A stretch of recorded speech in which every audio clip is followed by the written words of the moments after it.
Hola, ¿qué tal? Nos encontramos en otro episodio del podcast hablando de hoy de manteles súper largos con el maestro Gerardo Tamés. Además, un cariño especial que yo le guardo porque es mi maestro. Lo considero también un buen amigo. Y hoy vamos a platicar de muchas cosas que, bueno, ya empezamos ahorita a tener algún preámbulo de lo que estamos a punto de abordar. Pero me gustaría, primero, maestro, a manera de contexto muy general, que nos platique a muy grandes rasgos cuáles fueron sus orígenes como compositor, como guitarrista y como artista general, que ahorita tiene pues ya una presencia muy importante en nuestro país y en el mundo entero. Sí, bueno, antes que nada, gracias, Aaron, por la invitación. Bueno, mi educación, digamos, artística ha sido multivariada, ¿no? Ha sido de diferentes escuelas, ¿no? Por un lado, la escuela de la música popular, la escuela sobre todo, digamos, el folclore, y por otro lado, pues, la música académica, ¿no?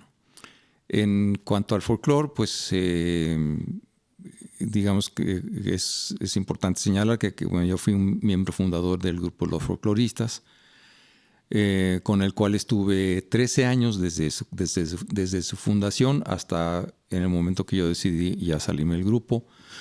Porque yo tenía otros senderos que recorrer, aunque sigue mi relación con ellos, inclusive he tenido algunos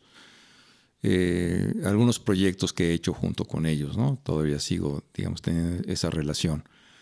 Y bueno, nada más esta parte de folclore pues, ha sido importantísima para mí, o sea, ha sido una gran escuela porque no solamente fue mi desempeño en el grupo como instrumentista y como arreglista, sino también como conocedor de otros grupos o gente que hace este tipo de música. Entonces he conocido gente del campo que hace música huasteca, jarocha, jalisciense, de mariachi, pero también de otros países de Sudamérica, o sea, de Colombia, de Perú, de Venezuela, de Argentina, Brasil, todo eso. Entonces, todo eso ha sido como un contexto muy rico que me ha dado una gran escuela, ¿no? Porque conocí a toda esa gente de primera mano y luego gente que también estuvo relacionada con movimientos sociales, artísticamente, como Daniel Biglietti, como Atahualpa Yupanqui, como el grupo Inti Illimani, y desde luego pues, de la gente que estaba aquí en México. Todos ellos pues hicieron como que lo que soy, pues, o sea, como una gran parte de lo que yo soy. Pero por otro lado, siempre tuve también esta inquietud de no nada más ver la parte intuitiva, que generalmente es la que más predomina en mí, pero hay esta parte como que académica, parte teórica. Entonces, bueno, también tuve esta inquietud de tocar y de educarme, por ejemplo, como guitarrista. Mi maestro Guillermo Flores Méndez fue mi principal maestro de guitarra, aunque tuve después otros o clases maestras. Y por el otro lado, pues también eventualmente me salió de la composición. O sea, de hecho la composición ya fue un poco más tarde, pero fue como un paso natural, ¿no? Como una evolución natural de lo que estaba yo haciendo. Entonces, pues en medio de eso, de pronto digo, bueno, pues voy a tomar clase aquí, voy a tomar clase allá, algunas clases privadas, algunas clases en algunas escuelas, como el Conservatorio, como la Escuela Nacional de Música, que ahora es Facultad de Música. Pero siempre estuve como que aquí, allá, porque así me sentía también, o sea, como que no me sentía parte de una corriente en particular o una corriente totalmente, ¿no? Sino como que mi formación justamente me daba eso.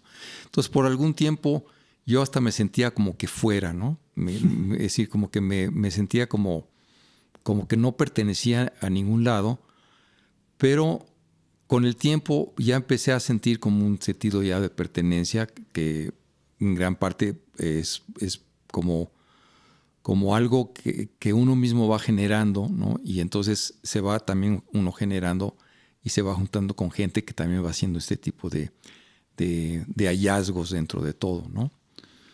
Entonces sí, hay compositores, gente, bueno, por ejemplo, tengo yo una gran identificación con uno de nuestros grandes compositores, Arturo Márquez, ¿no? Claro. Con el que establecí desde hace muchísimos años una gran amistad, pero también una identificación en cuanto artísticamente. Y respeto muchísimo lo que hace, ¿no? Entonces, pues a grandes rasgos es la educación. Es decir, estuve un poco en la Escuela de Música, un poco en el Conservatorio, pero también estuve en el Instituto de Artes de California.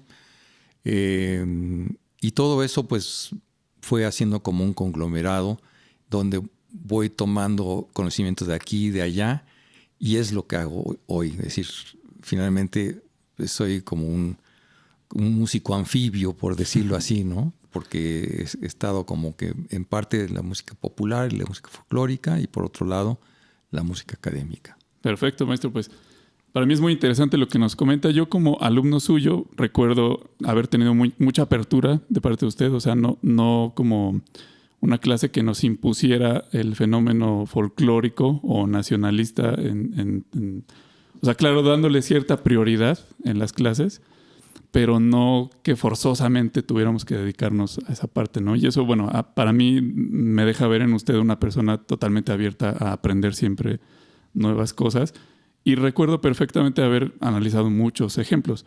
Pero una de las grandes pruebas que a mí me deja ver como esta perspectiva, digamos, polifacética de compositor, es el repertorio tan variado que tiene, ¿no? Yo he tenido la fortuna de tocar algunas de sus obras, como Tierra Mestiza, que fue la gran detonante por conversaciones anteriores que hemos tenido, en las que usted me ha dicho que esta pieza fue la que como que le movió a darse cuenta de que había por ahí un camino que recorrer, y bueno, de ahí para acá es historia. Pero también si uno escucha percusión, si uno escucha de Pascola, si uno escucha el concierto San Ángel, si uno escucha... O sea, hay una gran cantidad de repertorio que a lo mejor incluso desconocemos, pero que nos deja ver, le digo, esa parte multifacética de su perspectiva como compositor. Y para mí, pues me deja ver esa parte también como de apertura que le comentaba, ¿no? Uh-huh. Y esto lo digo también porque ahorita que usted nos está dando su contexto histórico, pues, y como lo platicábamos hace un ratito, a lo mejor estuvo un poco separado de esta corriente directa que bajaba directamente de la escuela del maestro Carlos Chávez, que pasó por muchos otros compositores y que sin duda pues también han permeado mucho aquí en nuestro país. Pero para mí es muy interesante ver cómo usted se fue formando gracias a todas estas influencias que ya nos hizo pues anotar. Y para mí también es ahora importante ver cómo ya es un actor, pues un influencer de los medios musicales, y que es un referente también, ¿no? Ahora está usted estableciendo una escuela, ¿no? Por lo menos aquí en Pachuca, aquí en Hidalgo ya es pues muy común ver alumnos con quien estudiaste composición, pues con el maestro Gerardo Tamés o tal vez con el maestro José Alberto Sánchez, con esta variedad que a lo mejor se empieza a gestar aquí en Pachuca, pero de la cual usted es un referente porque además, bueno, fue el formador de esta generación de compositores que apenas pues van tomando cierto vuelo. Entonces, en este sentido, a mí me gustaría preguntarle, entre muchas otras cosas, si todavía es vigente la premisa que había en época de Chávez, de si la música que se compone en México debería ser, pues no nacionalista, pero sí buscando mantener un espíritu propio. Bueno, yo creo que es muy importante establecernos en nuestra época, ¿no? Es decir, ¿qué era lo que motivaba también la música nacionalista, ¿no? La música nacionalista era también un movimiento sociopolítico, ¿no? Uh-huh. Digamos, y no era un decreto, pero sí era como una mira, o sea, así como en ciertas épocas hay, pues que ahora todos son serialistas, ahora todos son estructuralistas o que ese tipo o minimalistas.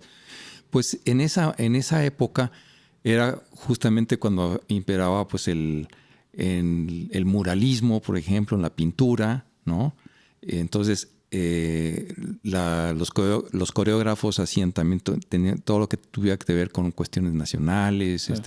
La literatura. Había eso sí, o sea, como muy válido, una búsqueda de una identidad. Claro. Entonces, para esa búsqueda de identidad, ¿qué hay que hacer? Pues entonces hay que recurrir a las fuentes originales, toda la cuestión. Pero era a partir de la música académica, ¿no? Es decir, entonces esos compositores, Chávez, Huertas Ponce, o sea, como que tenían un conocimiento de la música académica europea, pero por estar en ese contexto, como que se empezaron a interesar también en la música nacional, o digamos, la música tradicional o vernácula, o como quieras llamarle, ¿no? Uh-huh. Entonces, cuando a mí me preguntan que si yo soy nacionalista, yo les digo que no, porque el nacionalismo es una época muy acotada, ¿no? Claro. Claro. Es una época muy acotada con esos compositores muy valiosos, y además fue importantísimo lo que se hizo en esa época, ¿no? Sí. Entonces, yo creo que actualmente es una cuestión como de echar raíces, o sea, de buscar tu raíz, una raíz cultural, ¿no? Que además estamos viendo que realmente no existe una música que es nada más de México, por ejemplo, ¿no? Sí. O sea, estamos muy mezcladitos, ¿no? Y sobre todo ahora con tantos medios masivos de comunicación, sí, el internet, y todo esto, es impresionante la relación o las evidencias que hay de música, claro, que a lo mejor no fue originaria de aquí, sin embargo tiene mucho que ver con aquí, ya sea una cuestión histórica o una cuestión de coincidencia, qué sé yo. Por ejemplo, ahorita viene a la mente una vez que fui invitado a Marruecos. Yo dije, bueno, como cortesía voy a buscar una pieza marroquí y hacerle un arreglo, ¿no? Bueno, entonces encontré, y no creas que una investigación musicológica estricta, sí, ni nada, ¿no? No, simplemente puse música marroquí en YouTube y a ver qué me salió. Y de repente me salió una pieza que me gustó muchísimo, que se llama La Mabada. Y que tenía como unos 800 años de que se compuso. O sea, aparentemente esto se compuso en España cuando la invasión de los moros, ¿no? Uh-huh. Cuando los moros habitaban ahí en España.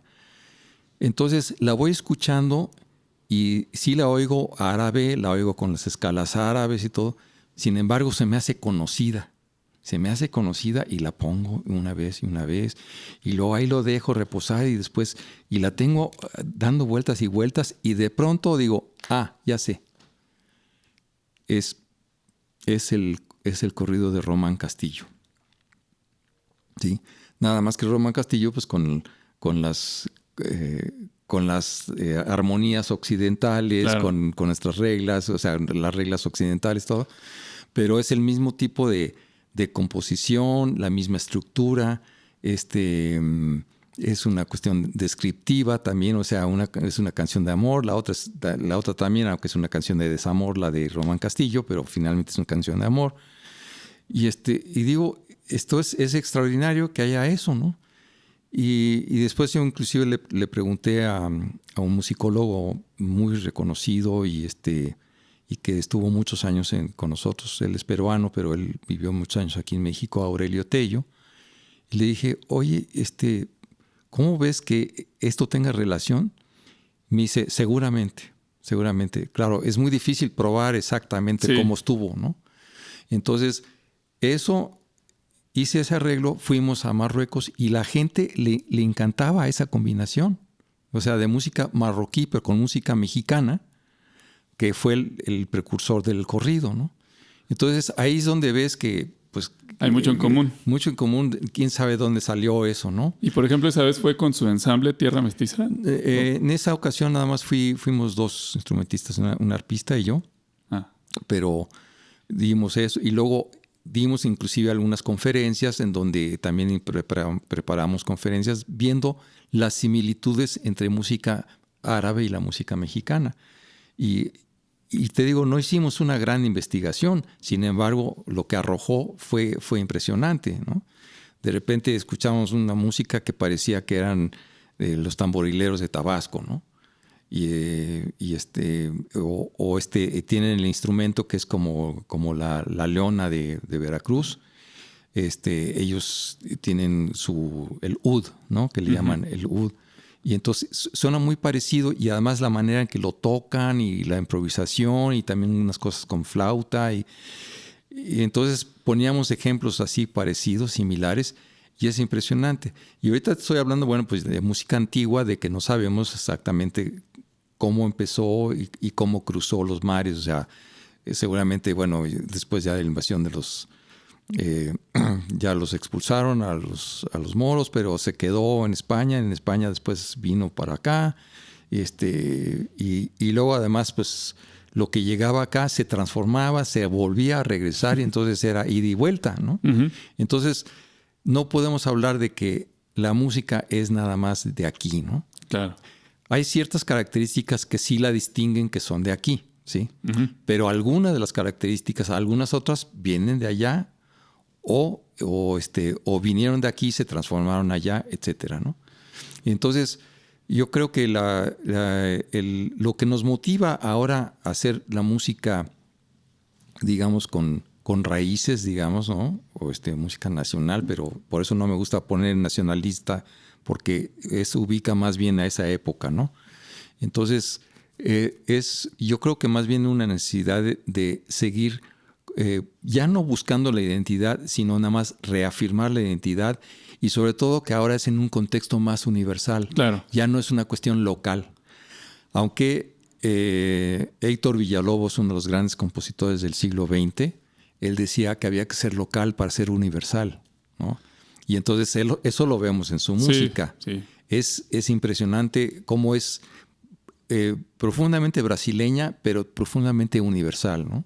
Claro. Y bueno, y desde luego, como por ejemplo, cuando hizo sus baquianas y todo eso, o sea, se basa en música barroca, pero la hace a la brasileña, ¿no? Entonces, hay muchos ejemplos de eso, ¿no? Y no necesita ser también en un lenguaje estrictamente tradicional, ¿no? Claro. Hay muchos compositores que ya emplean estas raíces, esta necesidad de buscar las raíces, pero ya con un contexto más contemporáneo, ¿no? Exactamente. También eso me lleva a pensar que a veces nos preocupamos mucho como por tener un sello distintivo cuando apenas vamos empezando a lo mejor. Y muchas veces descuidamos el hecho como de ser honestos con lo que queremos, ¿no? Con nuestras propias raíces, y probablemente pues ahí podamos encontrar una forma de detonar todo lo que traemos, ¿no? Vamos a hablar, por ejemplo, de algún músico que es un violinista que aprendió a tocar guapangos en la Huasteca, y que pues esa es su pasión, ¿no? Sí. Como alguna vez le dijo, a lo mejor, ahorita se me vino a la mente en una entrevista que le hicieron, Nadia Boulanger a Piazzolla. No, pues tú, ¿qué haces tocando el piano? Agarra tu bandoneón y ponte a escribir tangos, ¿no? Y bueno, vaya tangos que compuso. No sé si, bueno, eso tenga un poquito que ver con el contexto que permea su obra, pero también, insisto, a mí me llama mucho la atención la gran variedad de música que a veces desconocemos, y que, pues, o sea, indiscutiblemente deja ver su gran capacidad inventiva, ¿no? Porque, por ejemplo, yo pienso en Percusión o en De Pascola, que si bien usted a lo mejor ahorita me explicara que tienen influencias de música tradicional, pues posiblemente sí, pero hay pasajes que tienen pues más comportamientos como de escalas de tonos enteros y cuartas y quintas paralelas y colores así muy bonitos, muy peculiares. Pero que le digo, a mí me deja ver eso, o sea, que usted tiene una gran capacidad de poder ver, no sé, Debussy, Ravel tenían una gran preponderancia por los intervalos de perfectos y justos, paralelos. Vamos a explorarle por aquí, ¿no? En ese sentido, a mí me gustaría preguntarle si hay alguna de su música, de sus obras, que desconozcamos y que usted considere que tenemos que conocer esa obra un poco más. Por ejemplo, en algún momento le hicieron la misma pregunta en una entrevista a Moncayo y él decía, sí, o sea, el guapango pues como que ya se me fue de las manos, ¿no? Ya es un poquito la bandera no solo mía, sino del país incluso. Sí. Pero hay otra música, está Muros Verdes, están muchas otras obras que... Los bosques. Los bosques, Sí. exacto, que deberían de conocer. Sí. Que también representan un valor estético y académico muy alto. Entonces, en su repertorio, maestro, bueno, yo echándome un clavado, pues es imposible aprendérselo. Hay un montón de obras que incluso le confieso yo no conocía y que me gustaría mucho que usted nos dijera cuáles debemos escuchar. Bueno, yo creo que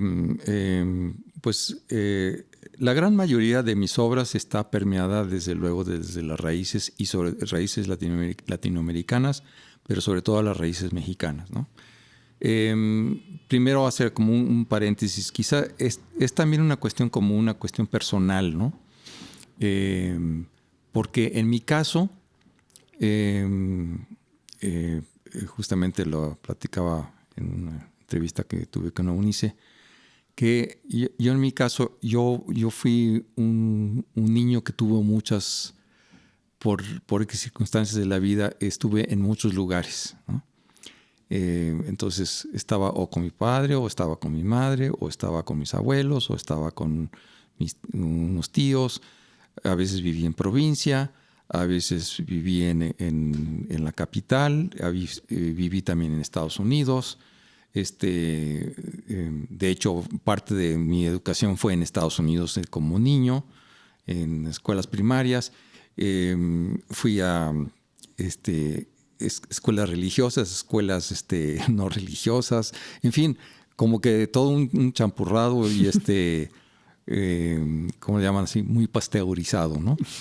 Entonces, yo creo, eso es una deducción que he hecho de mí mismo, pues, o sea, no te puedo decir que a ciencia cierta que así sea, pero así lo siento.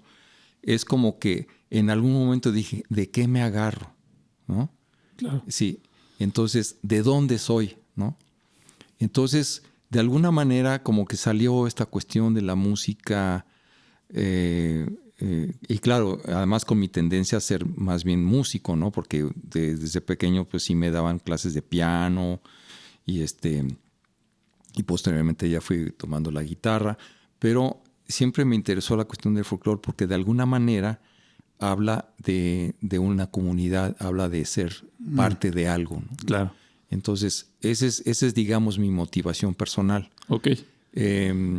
Pero de lo que tú preguntabas es... ¿qué me preguntabas? Perdón, que ya me fui mucho. No se preocupe. No, es que también mi pregunta estuvo muy larga, pero sí. Yo le decía de las obras que a lo mejor no son tan conocidas. Sí.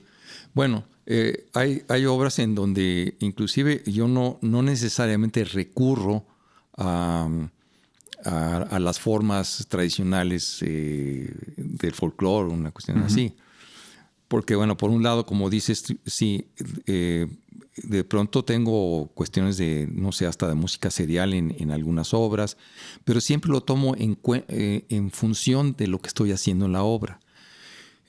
Quizás una de las obras que más me gustan y que muy poco se conoce porque fue hasta hace muy poco que se estrenó y después de eso ya no se ha vuelto a tocar. Sin embargo, es una obra que a mí me satisface mucho. Es un homenaje a Juan Rulfo, que está basado sobre el libro de Pedro Páramo. ¿Sí? Entonces es para una orquesta de cámara y junto con los grupos de folcloristas que tocaron, o sea, que cantaron y tocaron, o sea, la parte folclórica, digamos, de ahí, la parte académica de la orquesta de cámara y más un narrador y bueno, y también guitarra, ¿no? Que en esta ocasión también en el estreno, pues yo también me apersoné para tocarlo, ¿no? Pero la obra me parece como muy, muy profunda y mucha de la obra, por ejemplo, está en tiempos binarios, ¿no? Porque, o sea, lo que nosotros manejamos en la música folclórica es mucho el 6x8, con la sesquia altera. Sin embargo, esta obra en sí no tiene tanto eso porque de alguna manera el libro o el contenido me demandaba que hiciera otra cosa, ¿no? Claro.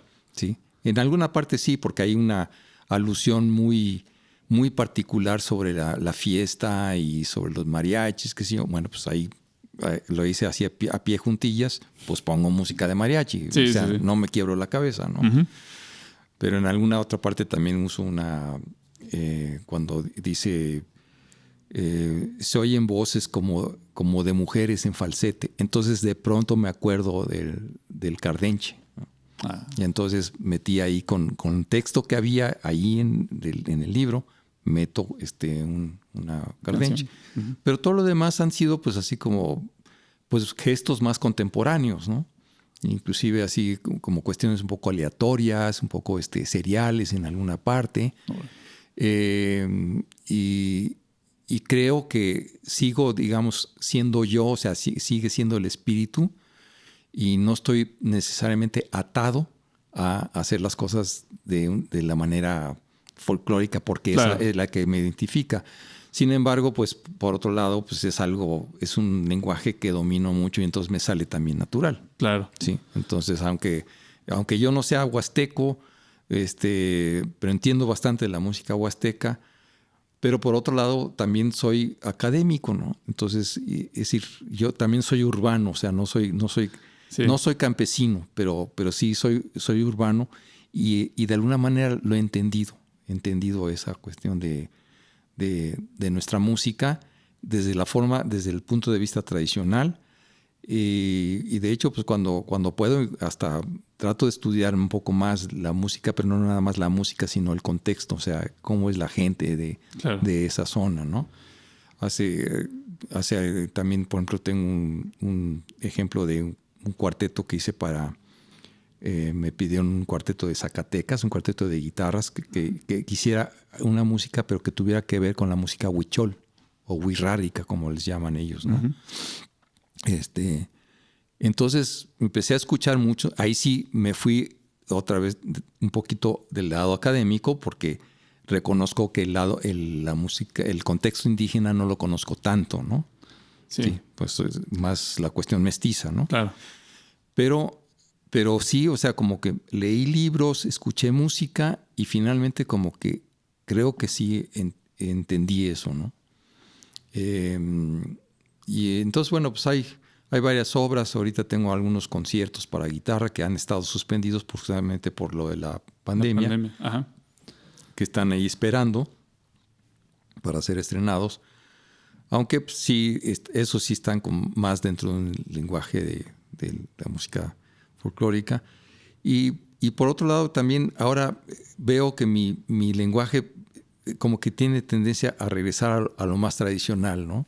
Es decir, como que ya pasé por esta parte de que siempre sean acordes más audaces o meter nuevos lenguajes, etcétera, ¿no? Claro. Cosas que lo conozco bien porque además, bueno, tú bien lo sabes como maestro, efectivamente como que nunca quise imponer un estilo, pero ni siquiera, no nada más en folclore, sino en cualquier otro, ¿no? Exacto. O sea, había un cuatrimestre que sí les decía un poquito como la cucharada de medicina, pero nada más un cuatrimestre de música folclórica, ¿no? En otro habíamos música minimal, en otro música serial, en fin, porque son lenguajes que sí me he tomado la molestia de aprenderlos y en algún momento también los he utilizado, ¿no? Entonces, sí son, pues sí hay uh-huh. varias obras, ¿no? Varias obras que están por ahí y yo espero que pronto pues ya también pueda aprovechar esta cuestión de las redes y de eso para... Algunas obras ya están publicadas, digamos, por casas editoriales, algunas francesas, alguna norteamericana, hay una de Dinamarca también, pero son pocas obras realmente. Entonces yo quiero publicar todas mis obras, toda mi obra, y que esté disponible en la red, ¿no? en una página. Y en esas ando. Ese es uno de mis proyectos ahorita, ¿no? Perfecto. Pues justo estaba viendo en su biografía que alguna de la obra suya es ya parte del repertorio del Conservatorio de París, por ejemplo, ¿no? Sí. Y bueno, eso da cuenta de que ya es un compositor que podemos considerar consagrado, ya con unas obras que están no solo funcionando, sino vigentes y en el curso de la interpretación de muchos músicos. Y esto me llama mucho la atención porque también indiscutiblemente su música funciona para muchos medios, para muchos fines, ¿no? O sea, para concierto, para cine, para televisión, para porque también hay esa otra faceta de la que no hemos platicado. Sí. Pero la música que usted ha hecho pues funciona y funciona muy bien, como la sección amarilla. Pero en relación a esto, fíjese que me llama un poco la atención cuál es la perspectiva que tiene entonces ahora del panorama actual en México.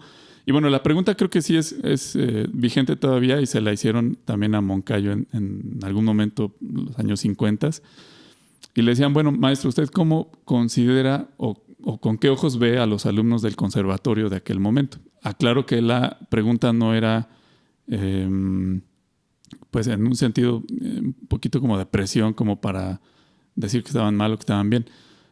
Más bien como un panorama general. Y él en su momento dijo, bueno, es que no están dando los resultados que yo esperaba porque desafortunadamente hay muchos factores sociales que les impiden avanzar como uno esperaría. Y ahí se empieza a soltar un poquito sobre que el taller de Chávez era de 10 de la mañana a 2 de la tarde y luego de 4 a 8 de la noche, de lunes a viernes, y que luego del viernes para el lunes les dejaban una tarea de una sonata de 300 compases, o sea, una labor muy intensa, ¿no? Uh-huh. Entonces, me imagino que él esperaba algo más o menos así de sus alumnos. Y después él mismo se responde, bueno, pero sé que las cosas no están fáciles. Muchos de mis alumnos no tienen dinero, pasan hambres, pasan muchas cosas. Y desafortunadamente eso ha hecho que no vayan las cosas como uno esperaría. Usted, que ha sido un factor importante aquí en Hidalgo, particularmente en Pachuca, en la M, ¿cómo ve el panorama ahorita de la composición, no solo de nuestros alumnos, sino de la composición aquí en el estado? Sobre todo acentuando que estamos súper cerquita de la Ciudad de México, que es como donde más se ha detonado toda esta parte. Bueno, yo veo que hay una gran apertura, ¿no? Por un lado, me acuerdo que no hace muchos años vino un cuarteto, ¿te acuerdas? Vino un cuarteto de Europa, creo que de Holanda, sí, o no sé, no el me acuerdo. Cuarteto Iberoamericano. Sí, Iberoamericano, que además traían como novedad, según ellos, Tierra Mestiza. Sí. Sí. Entonces, cuando dijeron, pues sí, pues aquí está el compositor. ¿Cómo? O sea,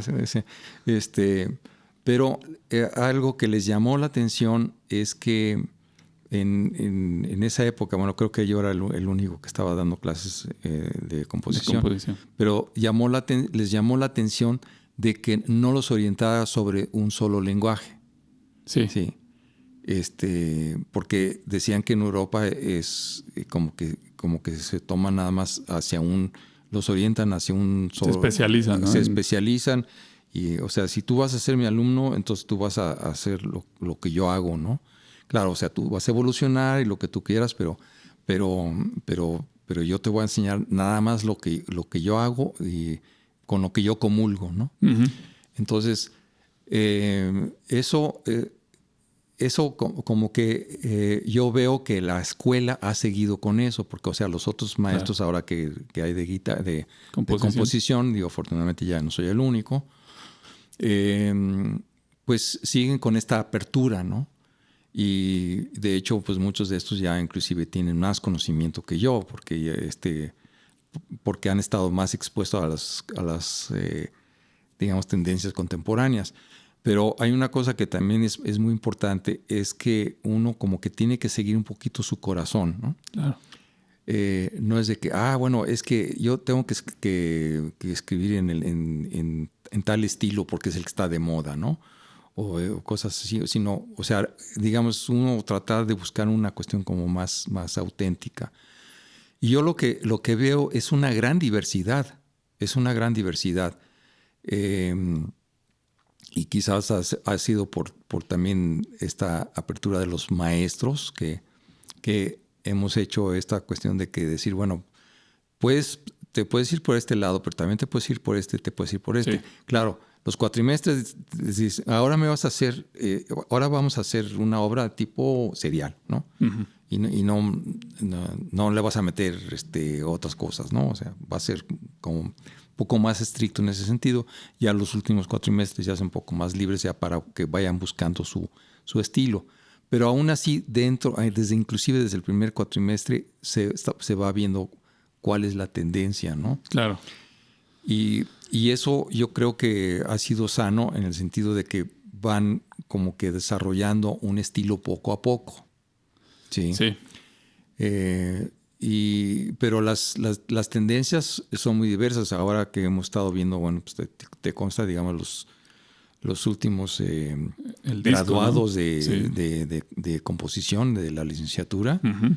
Pues nos traen música muy variada, ¿no? Inclusive muchas ahora con multimedia, ¿no? Sí. Y antes uno pues nada más pensaba en la música de concierto y nada más para un cuarteto, para un grupo de cámara, etcétera, como una música de concierto, pero ahora ya están pensando en eso, pero también junto con escenas de cine o con coreografía o con cuestiones así. Y además la música en sí, por sí sola ya vale. O sea, sí está ligada a otros medios, pero no es que nada más los medios, gracias a los medios, claro. Se justifica, sino que porque también hemos tratado de ser pues también más exigentes en ese sentido, bueno, pero que la música en sí tenga su propio valor, ¿no? Exactamente. Es como la música para cine, ¿no? Que hay música para cine, por ejemplo, la de ¿cómo se llama? Ahorita se me escapó el nombre, pero... Ennio Morricone. Ennio Morricone, me lo quitaste ahí. O sea, escuchas la música de Ennio Morricone, claro, oyes la música y te recuerda la película, ¿no? Claro. Pero la música en sí es hermosísima. Claro. ¿sí? O sea, es bellísima. Entonces, dices, bueno, pues entonces la música en sí tiene su propio valor, ¿no? Ah, padre. Sí. Y es lo que veo ahora la escuela de composición. Porque hay que recordar que pues tenemos escasos 20 años, ¿no? Sí. 20, 21 años, bueno, de que se empezó, digamos, una escuela de composición. Sí. Aunado al factor de que, bueno, pues en el estado de Hidalgo pues hay mucha gente con mucho talento natural. Claro. O sea, hay mucho talento natural, se ven las bandas, se ve todo esto, pero no había una escuela de composición formal, ¿no? Claro. Entonces, eso yo creo que se ha ido desarrollando bien y lo que se ve es que son estas diferentes escuelas, diferentes tendencias y sobre todo que son tendencias muy naturales que van de acuerdo a la personalidad, al carácter, a la forma de ser de cada compositor, porque finalmente las obras son autobiográficas. Órale. Sí. Sí, se trata como de perseguir lo que es legítimo para uno mismo. Exacto. ¿No? Ahí, a lo mejor nunca está de más, y lo platicábamos con Alfonso Santillán, te mando saludos, Alfonso, de las decisiones que uno podría tomar con respecto a la música que vale más o menos para mí. Un poquito lo hablaba, y lo platicábamos también sobre Adorno, filósofo. Teodoro Adorno. Ajá, sí. Teodoro Adorno, que decía que pues la música además puede tener una función, ¿no? Y que, por ejemplo, Alfonso nos decía que la quinta de Beethoven puede significar una cosa en su momento, pero en una película puede tener otra función y puede ser de diferentes formas. A lo mejor en ese sentido, bueno, desde un punto de vista muy personal, valdría la pena a lo mejor autoevaluarse, ¿no? Valorar nuestra estética y incluso me hablo a mí mismo como compositor, o sea, ver qué es lo que estoy haciendo, explorar un poquito más a lo mejor de alternativas y para ir nutriendo también mi labor. Y con respecto a esto, maestro, bueno, ya para ir cerrando la plática, me gustaría tocar dos últimos puntos. El primero, según yo veo, algunas escuelas en México, en la Ciudad de México, pues han respondido a esta cantidad de jóvenes talentos que a lo mejor no tuvieron a lo mejor el cuidado o la oportunidad de asistir a las grandes escuelas, ¿no? El Conservatorio, la Nacional de Música, pero que sí fueron atendidos a lo mejor en otros lugares y con con una calidad bastante buena. Y a lo mejor un poquito, si lo puedo decir así, el servicio que se quiso ofrecer aquí en Hidalgo, pues fue todavía un resultado más interesante porque el contexto social es otro, porque las costumbres son otras, ¿no?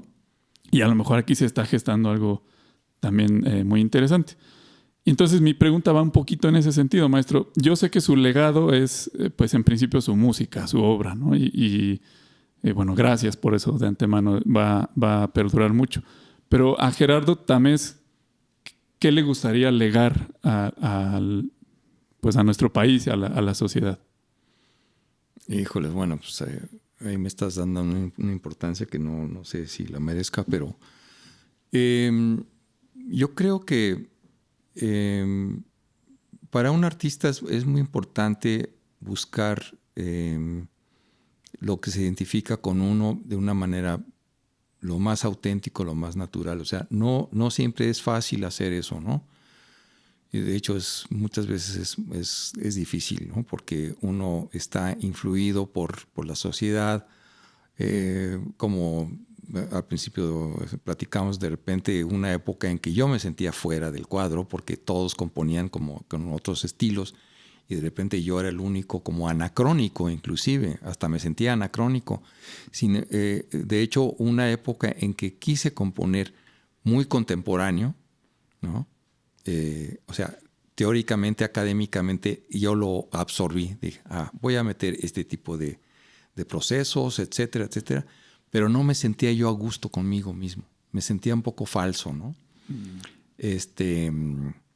Hay alguna que otra obra por ahí que anda, que inclusive se ha grabado, pero no son las en donde yo más me identifico, aunque cierto valor ha de tener que las escogieron y están grabadas, ¿no? Entonces, yo lo que quisiera es que pues los alumnos, o sea, el legado fuera como de un ejemplo de búsqueda, pero una búsqueda auténtica de uno mismo. Sí. O sea, se dice fácil, pero es algo pues, que pues, lleva toda la vida, porque además, como decías anteriormente, pues depende también de muchas circunstancias, de que si puedes, de que si tienes toda esta, ¿cómo se llama? Esta infraestructura para trabajar idealmente en lo que tú quieres o estudiar idealmente en lo que quieres. Hay veces que dices, sí, uno puede quedar un poco frustrado, decir, ay, es que no me trajeron esto. O como a veces me ha pasado que ha habido alumnos muy talentosos, por circunstancias de la vida se tienen que salir de la escuela, ¿no? Se ven forzados a salirse de la escuela.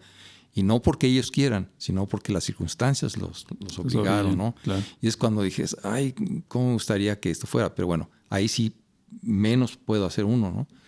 Pero dentro de esas circunstancias, ¿qué puedo hacer? ¿Cómo puedo ayudarme? Órale. ¿Cómo puedo ayudarme? Entonces, eso es como que lo que quisiera, porque algunos me han dicho que no nada más lo que doy de clases, sino que las pláticas que tenemos, sí, ¿no?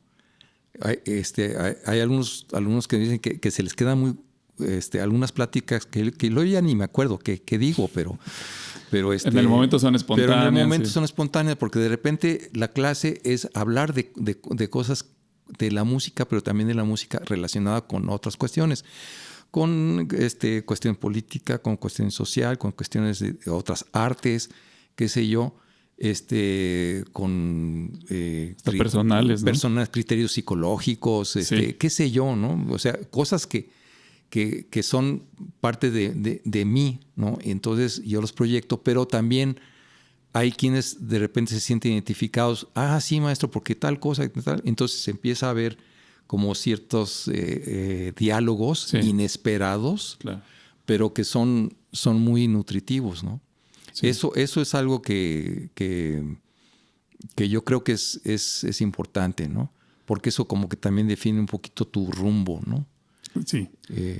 Por lo menos ayuda en gran parte, o sea, porque no nada más es eso, ¿no? O sea, son muchas circunstancias, cuestiones exteriores, cómo va el país, que si hay pandemia, que si no hay pandemia, sí. En fin, son cosas que tienes que tomar en cuenta, ¿no? Pero pues eso es más que decir que difundan mi obra o que la toquen o que toquen como yo. No, es más bien que encuentren su camino. Eso es lo que yo deseo. Además, creo que es muy esperanzador porque sí hay muchos jóvenes que de pronto por las circunstancias dejan de asistir a la escuela o sueltan incluso la música por un momento, sí, pensando que pues nunca más va a volver. Y justo usted, o sea, creo que es un ejemplo bien constituido de una persona que se formó sí o sí, ¿no? A lo mejor, además de otras carreras, además de otras corrientes, además de lo que sea, aquí está y además está haciendo una escuela también aquí a raíz de su experiencia aquí en Pachuca, en Hidalgo y pues en México. Y maestro, pues yo le agradezco muchísimo, como siempre es un gran placer platicar. Ojalá no sea la última vez. No, claro que no. Y pues bienvenido. Pues muchas gracias. Gracias por la invitación, Aarón, y saludos a todos los compañeros, los colegas, maestros, alumnos de esta institución. Muchas gracias. Gracias. Que estén muy bien. Hasta luego.